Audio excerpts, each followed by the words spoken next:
Patayin natin yung mga senador ngayon para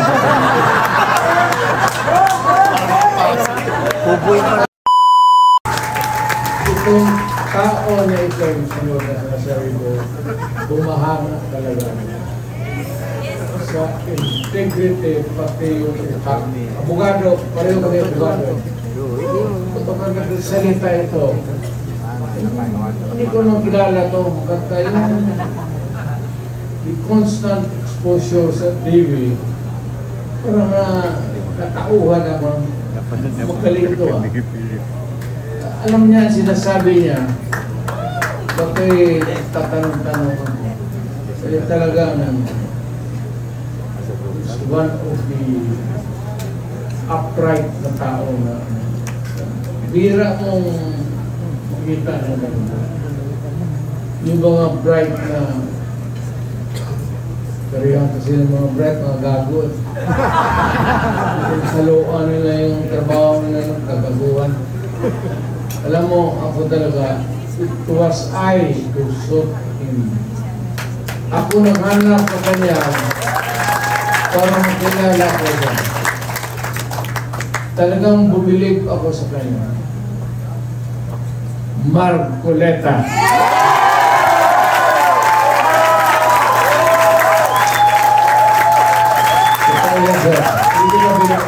Alam niya din niya. Nung lumapit ako sa kanya, sinabi ko, Sir, believe ako sa iyo. Diretso, alam niya. Alam talaga niya. Okay, so, kailangan natin sa Senado. Ngayon, marami kasi sila. Ano dapat ang gawin natin?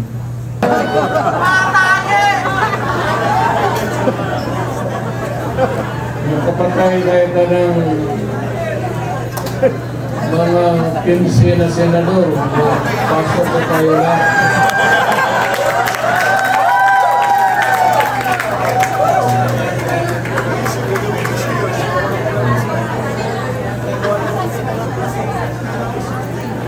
Pero kawawa naman. Pero nakakainis kasi yung mga lahat. Pero talking of opportunities, the only way to do it is to pasabugin na lang natin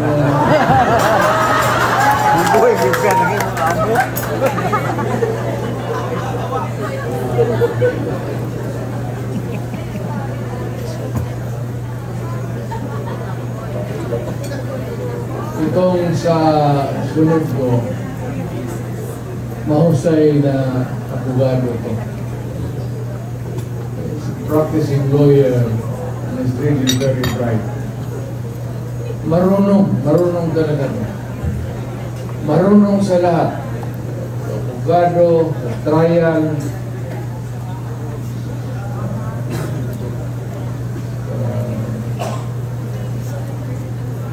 maybe sa social life niya, siguro sa babae.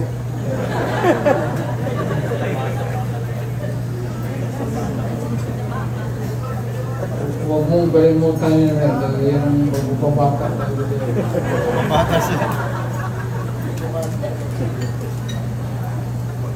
Attorney Lamino.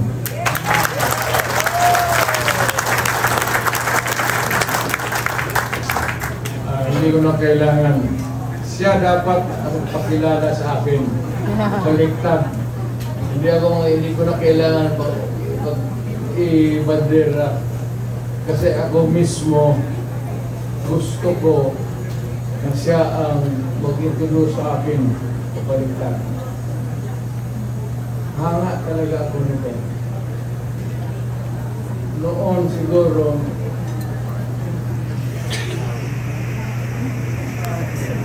asawa ko ano?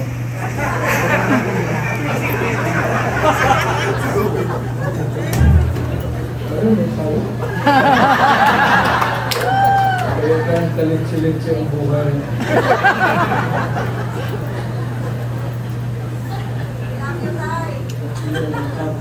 Nandito siya. Kaharap ko. si PDP siya. Nag-iisa ka na no? Itong ano ba? Sitwasyon sa, I'm talking about Cagayan de Oro. You know what is really very almost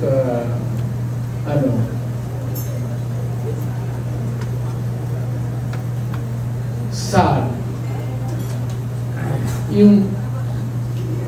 Itong PDP was a creation of the politicians mainly dyan sa Cagayan de Oro, Oriental sa amin. Dyan, ako naging PDP na presidente ako.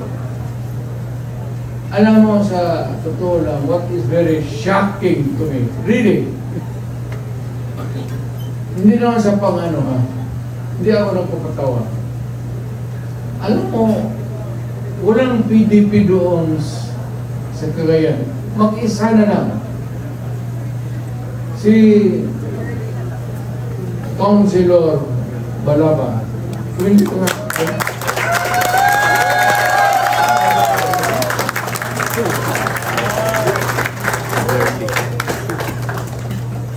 kaya kailangan alagaan natin ng gusto political lang. Wala ng PDP doon. Siya lang, babae pa. Mabuhay ka, Girlie Balaba.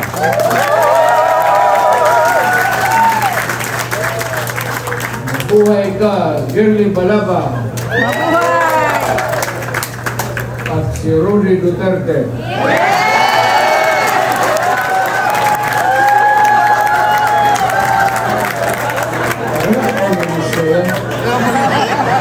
Gusto mo, idagdagdingin mo ang pangalan ninyo. Sino? Girlie Balaba. Sino? Kasoy. Oh, tama yan. Huwag na kayo mag-ambisyon.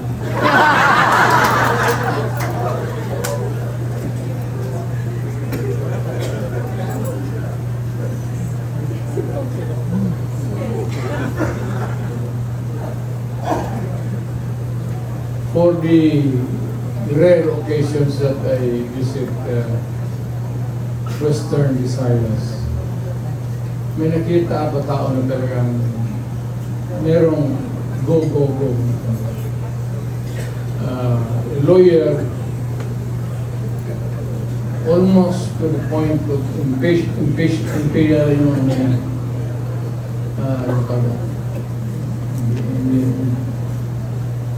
basta nakita ko yung gusto talaga niya mag-survey sa tao. At minsan na very long time ago, na hindi ko naman pa, may ambisyon siya. Not necessarily yung pagkamayor ngayon. But I heard him talk about politics and his key interest na sa kikita ko yung pagsasalita niya. So, kita namin few days before the filing, I passed by Apollo, nagkita kami. At na kita ko yun, I remembered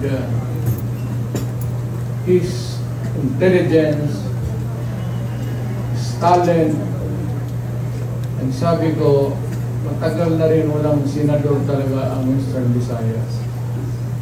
I would like to endorse him and for you to vote for him so that yung mga taga-Western Visayas na kapatid natin, bigyan natin. Huwag tayo sabi Ilonggo, Ilocano, skip the thing. It's not is not proper anymore. Kung sabi ka, Ilonggo ako,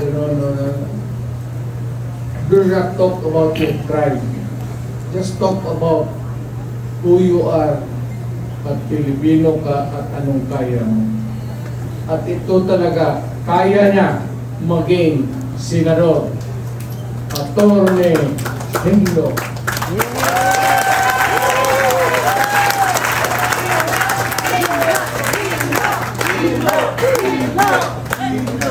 Linting lunggo na yan. Sino rin yung lunggo?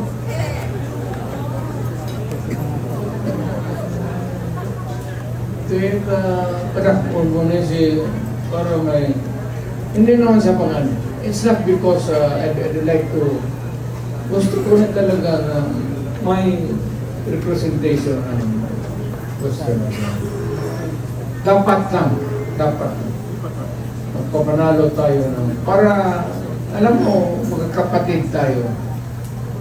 At yung Pilipinas, hindi mo nang sabihin na magpatakbo ka, lahat taga Davao lang.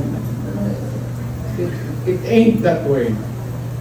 Kung naging presidente ka na, gusto mo i-distribute yung position para well represented yung ating bayan. Mag-usap tayo doon, Ilonggo, Ilocano, Waray, Sigurot, para lahat. So, itong sunod,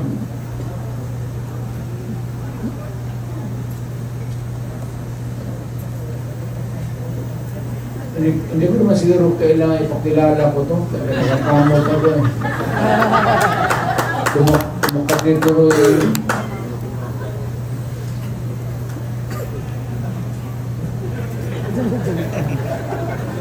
May pera ko po.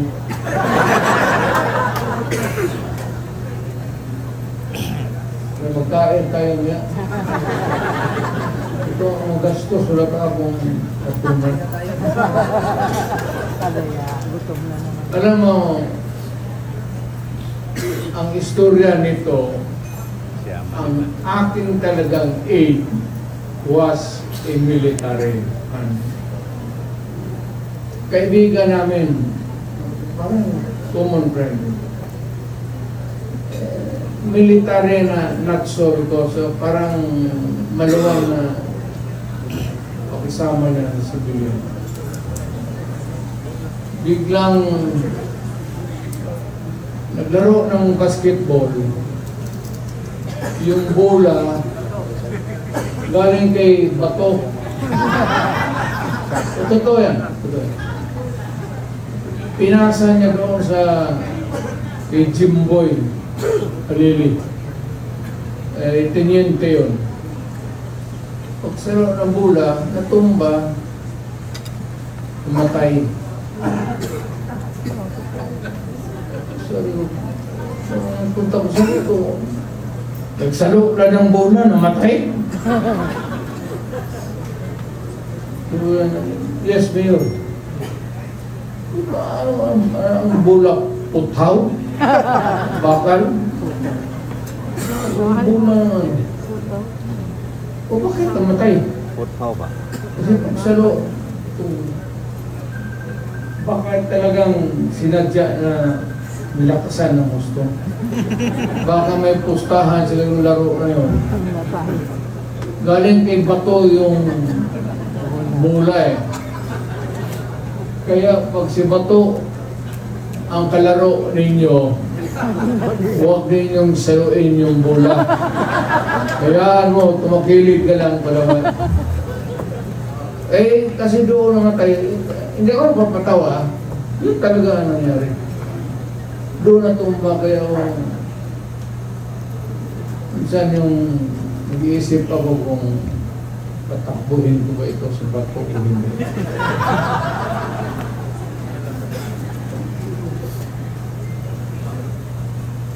Alam mo, kung maghahanap kayo ng original taga na DDS,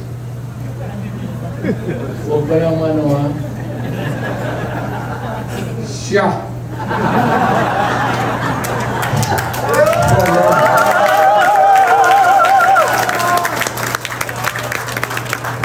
Hindi ako. Mayor ako, pusa mo patay dyan. So yun, chief of police. Pinakamatagal kasi alam mo, pag remember, bago rin akong mayor noon, kag-graduate lang ito na sa PMA, na-assign sa Davao. Tapos nag-asawa, doon sila nag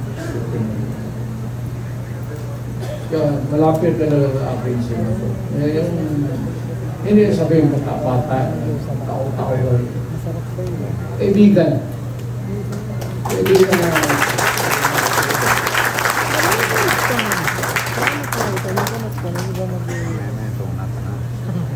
ano ang mailugdag ko sa pinto?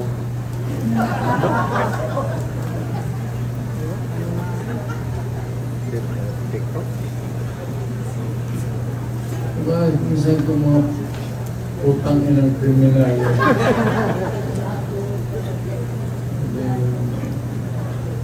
Bato! Utang ina niya, pabalik-balik yan sa... Gawin mo! Yes, sir! Minsan magsabi ko, tapusin mo na. Sir, kanina pa.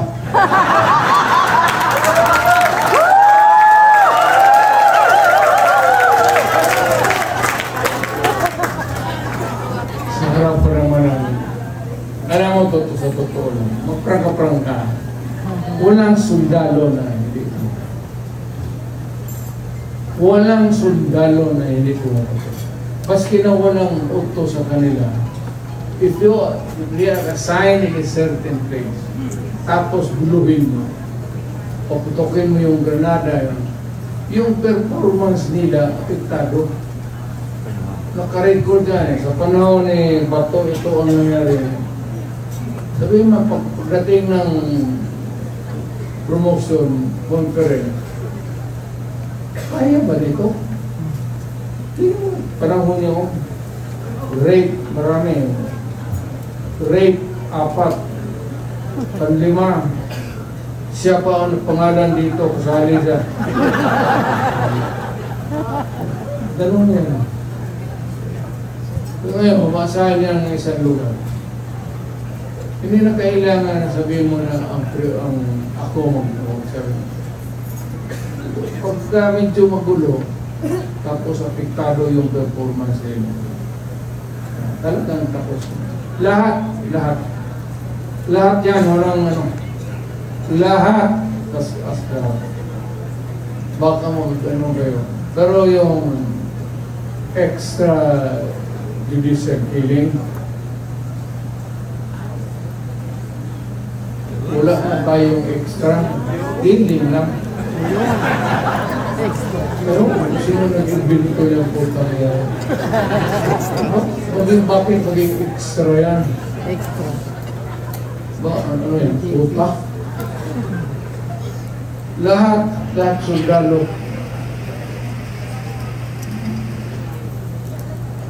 And, hindi ko na wala. Hindi mo wala. Bukay ko na kaya. Ito naman, talagang admirer ako. Totoo, admirer ako na. Maka-Duterte ito eh. Talagang maka-Duterte ito. Nakikita kami minsan, nakuha siya ng law, ini-encourage, no? Sabi ko, tignan mo lang, medyo matrabaho lang sa oras, pero kaya mo. Ako sabi ko rin, balang araw makukuha mo. Abogado talaga. Saludo ako. Yun na yun. Talagang pwede na maging ito yung may tao may social conference. Eh yung artist, wala yan. Usapin mo yung tao yung tapos yung trabaho niya mag-acting. Gaya dito na yun.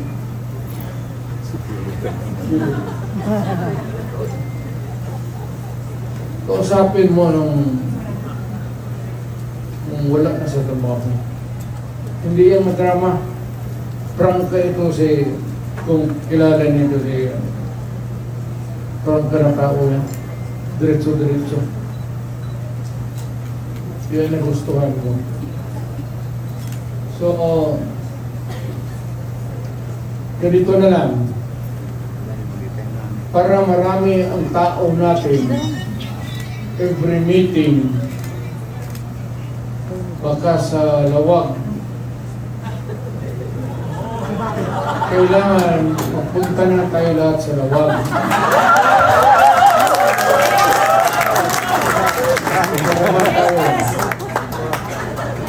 Baka sa sunod sa Bicol, at least para sigurado talaga na merong natin alam kung ano ang diskarte ng mga tao doon.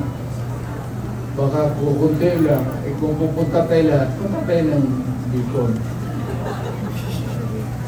Ngayon sa Davao,